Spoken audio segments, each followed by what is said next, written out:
তিনটা প্রহসনের নির্বাচন ছিল। ইনশাআল্লাহ আগামী যে নির্বাচনটা আসছে আমরা একটা অবাধ সুষ্ঠু নির্বাচন পাবো।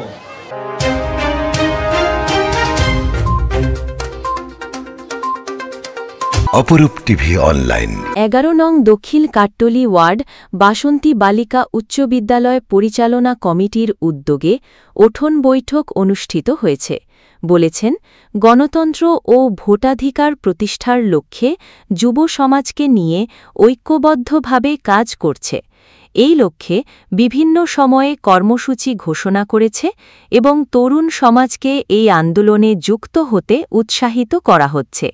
এই আন্দোলনের মাধ্যমে জনগণের ভোটাধিকার নিশ্চিত করা সম্ভব হবে এবং একটি শান্তিপূর্ণ গণতান্ত্রিক দেশ গড়া যাবে।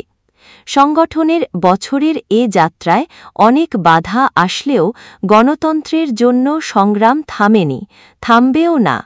নতুন প্রজন্মকে গণতান্ত্রিক মূল্যবোধে গড়ে তুলতে কাজ করবে। সেই সঙ্গে আগামী নির্বাচনে ধানের শীষকে বিজয়ী করতে হবে। ঐক্যবদ্ধভাবে কাজ করার অঙ্গীকার করেন। বিএনপির 31 দফা ঘরে ঘরে পৌঁছে দিতে হবে। আমরা সেই নির্দেশনা অনুযায়ী কাজ করছি। এতে প্রধান অতিথি হিসেবে উপস্থিত ছিলেন ইসরাফিল খসরু। তিনটা প্রহসনের নির্বাচন ছিল। ইনশাআল্লাহ আগামী যে নির্বাচনটা আসছে আমরা একটা অবাধ সুষ্ঠু নির্বাচন পাবো, যেখানে দীর্ঘ 15 বছর পর আমাদের দেশের মানুষ তার নিজের সরকারকে নির্বাচন করবে। কাজে এটাকে কোনো একটা নরমাল নির্বাচন বলা যায় না, এটা একটা গুরুত্বপূর্ণ নির্বাচন, বাংলাদেশের জন্য খুবই একটা গুরুত্বপূর্ণ নির্বাচন, যেখানে আপনারা গিয়ে ভোট দিয়ে নিজের সরকারকে নির্বাচিত করবেন। কাজে এই কথাটা প্রথম মানুষের ঘরে ঘরে আপনাদের পৌঁছাইতে হবে যে ভোট দিতে হবে, ভোট সেন্টারে যেতে হবে, আপনার নিজের ভোটের অধিকার প্রয়োগ করতে হবে। এটা আপনার অধিকারের প্রথম মেসেজ। দ্বিতীয় মেসেজ হলো, যখন ভোট চাইতে যাবেন প্রথম করে না, সবার আগে আপনাদেরকে জিজ্ঞেস করবে কেন আপনাদেরকে ভোট দিব, কেন ধানের শীষে ভোট দিব। সেটা যদি উত্তর লাগবে না, উত্তর লাগবে। উত্তরটা কি হবে?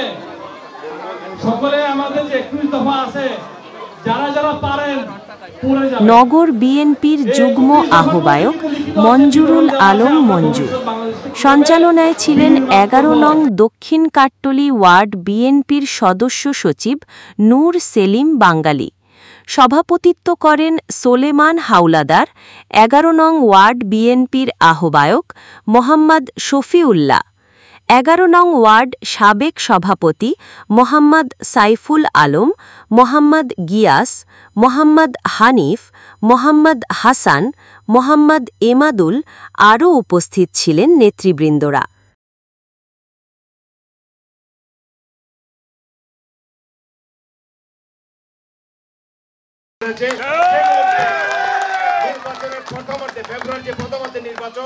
আপনারা বিগত দিনে 15টা বছর নির্বাচনে ভোট দিতে পারেন নাই। আপনারা ভোট দিতে পারছেন 15 বছর? আপনারা সবাই এই এলাকার ভোটার, সবাই ভোটার। ইনশাআল্লাহ আগে যে নির্বাচন আমরা ভোট দিতে পারেন নাই, আগামী যে ফেব্রুয়ারি নির্বাচন, সেই নির্বাচনে আমরা ভোট দিবেন ধানের শীষের পক্ষে। আপনারা যদি ধানের শীষে ভোট দিতে পারেন আদায় করছি আলহামদুলিল্লাহ। সংগ্রামী বন্ধুগণ, আমাদের সামনে এখন আর বসে থাকার সময় নেই। আমরা নির্বাচনী ট্রেনে উঠে পড়েছি। আমাদের যেদিন নির্বাচনের তারিখ ঘোষণা হবে সেই দিন পর্যন্ত আমাদেরকে আর ঘরে ফিরে বা ঘরে বসে থাকার সময় নেই। আমরা আমাদের যে একটি জনপ্রিয় মার্কা খালেদা জিয়ার যে মার্কা, এখান থেকে খালেদা জিয়া নির্বাচন করেছিলেন।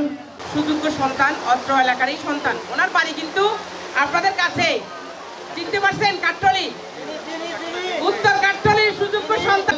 আমি যে কোনো সময় আপনাদের একটা অসুবিধা আমি সংশোধন করতে পারবো। প্রধান অতিথির কাছে একটা অনুরোধ, আমরা বসার কারণে দুর্গা বসার ভালো হয়ে গেছি, কিন্তু ওরা ভিড় ঠিকই দিতে আমরা পানিতে কষ্ট পাই। যেমন আমাদের ফজলু ভাই হরিমন্দির আইছিল, ওখানে বলা হয়েছিল, কিন্তু কয়েকদিন পানি দিয়ে আবার পানি বন্ধ করে দিয়েছে। এইটা আপনার কাছে অনুরোধ। পানির কষ্ট খুব বড় কষ্ট, কিন্তু মাসে মাসে বিল নিয়ে পানি পাই না।